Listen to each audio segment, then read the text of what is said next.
जिस लड़की के लिए उसने खून किया, उसी लड़की ने उसे पहचानने से इनकार कर दिया। और यहीं से शुरू होती है ये दर्दनाक कहानी।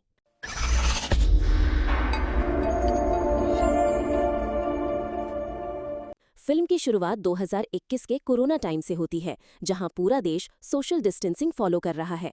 और इसी दौरान हम हरिदास उर्फ हरि को देखते हैं, जो पिछले 13 सालों से जेल में बंद है। और जेल ने उसे पूरी तरह से बदल दिया है, क्योंकि पहले वो एक सीधा साधा और अच्छा इंसान हुआ करता था, लेकिन अब उसकी आंखों में सिर्फ गुस्सा और बदले की आग है। इसी दौरान हरि से मिलने के लिए उसका दोस्त इस्कक भाई आता है, और हरि उससे कहता है कि उसे किसी भी हालत में जेल से बाहर निकलना है, क्योंकि उसे एक लड़की से बदला लेना है। और जब इस्कक भाई उससे पूछता है कि आखिर ऐसा क्या हुआ था, तब हरि उसे अपनी पूरी कहानी सुनाना शुरू करता है। हरि बताता है कि 13 साल पहले उसके जन्मदिन वाले दिन गांव में एक ब्लड डोनेशन कैंप लगा हुआ था, जिसे सरस्वती उर्फ सू लीड कर रही थी। लेकिन वहां कोई भी ब्लड डोनेट करने नहीं आ रहा था, इसलिए माहौल पूरी तरह से खाली था और सू काफी परेशान नजर आ रही थी। तभी हरि वहां पहुंचता है और वो जानबूझकर जोर जोर से बोलना शुरू करता है कि यहाँ ब्लड डोनेट करने पर पैसे और लड़की का नंबर मिलेगा। और उसकी ये बात सुनकर अचानक वहाँ भीड़ जमा हो जाती है और बहुत सारे लोग ब्लड डोनेट करने के लिए तैयार हो जाते हैं, जिससे सू का कैंप सफल हो जाता है। इस घटना के बाद सू हरि से प्रभावित हो जाती है और यहीं से दोनों की दोस्ती शुरू होती है। और धीरे धीरे दोनों एक दूसरे को समझने लगते हैं, अपने जीवन के बारे में बातें करते हैं और एक मजबूत बॉन्ड बना लेते हैं। हमें पता चलता है कि हरि लोअर कास्ट से है, उसके माता पिता नहीं है और वो मल्ली नाम की लड़की को अपनी बहन मानता है, जबकि सू बताती है कि उसके पिता नहीं है और उसकी माँ और भाई ने उसे पाला है और वो MBBS करने का सपना देखती है। समय के साथ उनकी दोस्ती प्यार में बदल जाती है और दोनों एक दूसरे से वादा करते हैं कि वो शादी करेंगे। और सू हरि को कार चलाना सिखाने की कोशिश भी करती है, लेकिन हरि ठीक से नहीं सीख पाता। सू हरि को बताती है कि वो 3 महीने बाद MBBS की पढ़ाई के लिए दिल्ली जाने वाली है, लेकिन वो वादा करती है कि वो उसे कभी नहीं भूलेगी और उसी से शादी करेगी। इसके बाद हम सू का जन्मदिन देखते हैं, जहां वो अपने परिवार के साथ मंदिर जाती है और वहीं पर हरि भी मौजूद होता है और वो उसे गले लगाकर जन्मदिन की बधाई देता है और उसे अपने घर सरप्राइज के लिए बुलाता है। मल्ली दूर से सू के परिवार पर नजर रख रही होती है और हरि अपने घर पर सरप्राइज की तैयारी कर रहा होता है, लेकिन उसे अंदाजा नहीं होता कि आगे क्या भयानक होने वाला है। अचानक सू का भाई और उसके गुंडे वहां पहुंचते हैं और वे मल्ली के साथ जबरदस्ती करते हैं और उसके साथ दुष्कर्म करते हैं, जिसे देखकर हरि का गुस्सा फट पड़ता है और वो उन सभी को बुरी तरह पीटता है और सू के भाई को इतनी बुरी तरह मारता है कि उसकी मौत हो जाती है। सू वहां पहुंच चुकी होती है और वो ये सब अपनी आंखों से देख लेती है और एक तरफ उसे अपने भाई के किए पर शर्म आती है, लेकिन दूसरी तरफ अपने भाई की मौत देखकर वो सदमे में चली जाती है। इसके बाद गांव वाले हरि के घर को जला देते हैं और पुलिस हरि को गिरफ्तार कर लेती है और हरि को उम्मीद होती है कि सू उसे बचाने जरूर आएगी। लेकिन कोर्ट में सू पूरी तरह बदल जाती है और वो पुलिस के सामने बयान देती है कि हरि ने मल्ली के साथ गलत किया और उसके भाई को मार दिया। और वो ये भी कहती है कि वो हरि को जानती तक नहीं है, जिससे हरि का दिल पूरी तरह टूट जाता है।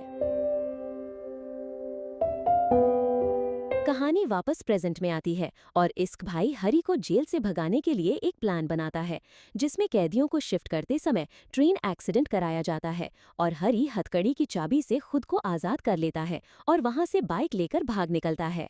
हरि सू के घर पहुंचता है और 13 साल बाद उसे देखता है, लेकिन वो चौंक जाता है क्योंकि अब सू की एक बेटी चिन्नी है और वो अपनी फैमिली के साथ रह रही है। हरि उसका पीछा करता है और हॉस्पिटल पहुंचता है, जहां उसे पता चलता है कि सू का पति भास्कर बहुत बीमार है और उसे हार्ट ट्रांसप्लांट के लिए 18 लाख रुपए की जरूरत है। लेकिन अचानक डील कैंसिल हो जाती है। एक आदमी सू से कहता है कि वो हार्ट का इंतजाम कर सकता है, लेकिन बदले में 1 करोड़ रुपए चाहिए और मजबूरी में सू मान जाती है। हरि ये सब सुन लेता है और इस्क भाई के पास जाकर कहता है कि अब उन्हें डाका डालना होगा और वो सू को ही अपने प्लान में शामिल करेगा ताकि वो उसे उसी तरह फंसा सके। दूसरी तरफ इंस्पेक्टर राजी अपने पिता स्वामी की मदद लेती है, जो एक ईमानदार ऑफिसर है, और वो हरि को पकड़ने के लिए जांच शुरू करता है, बारे में बताता है और उसे ऑफर देता है कि अगर वो ड्राइवर बने तो वो उसे 1 करोड़ रुपए देगा।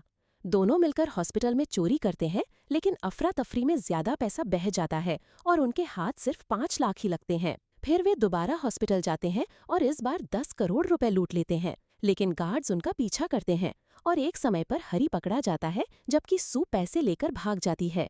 लेकिन सू वापस आती है और गन दिखाकर हरी को बचा लेती है, जिससे हरी को महसूस होता है कि वो उसे धोखा नहीं दे रही है।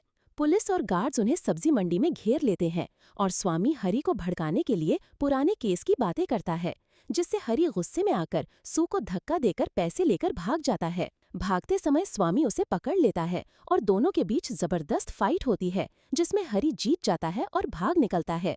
हरी इसक भाई के पास जाकर मानता है कि वो सू से नफरत नहीं कर पा रहा है और शायद वो अभी भी उससे प्यार करता है, इसलिए वो सारा पैसा सू को देने का फैसला करता है। मल्ली और भास्कर की बातों से सच्चाई सामने आती है कि असली साजिश भास्कर ने रची थी और सू ने हरी को बचाने के लिए झूठा बयान दिया था। हरी को पता चलता है कि हार्ट ट्रांसप्लांट भास्कर के लिए नहीं बल्कि सू के लिए है, क्योंकि उसका दिल खराब है। हरी सू को बचाता है और भागते समय सू घायल हो जाती है और हरी को कार चलानी पड़ती है, जो उसे ठीक से नहीं आती। आखिर में हरी खुद को पुलिस के सामने एक्सपोज करता है और गोली खाकर मर जाता है ताकि उसका दिल सू को मिल सके। सू का हार्ट ट्रांसप्लांट सफल हो जाता है और उसे सच्चाई पता चलती है, और जब वो लॉकेट खोलती है तो उसमें एक रिंग मिलती है, जिससे उसे पता चलता है कि हरी उसे प्रपोज करने वाला था और अब उसका दिल उसी के अंदर धड़क रहा है। जिसे उसने खोला था वो उसी के अंदर धड़क रहा था। अगर आपको ये एक्सप्लेनेशन अच्छी लगी तो कमेंट करके जरूर बताना, और ऐसे ही अमेजिंग मूवी एक्सप्लेनेशंस के लिए लाइक, शेयर और सब्सक्राइब करना मत भूलना। तब तक के लिए थैंक्स फॉर वॉचिंग।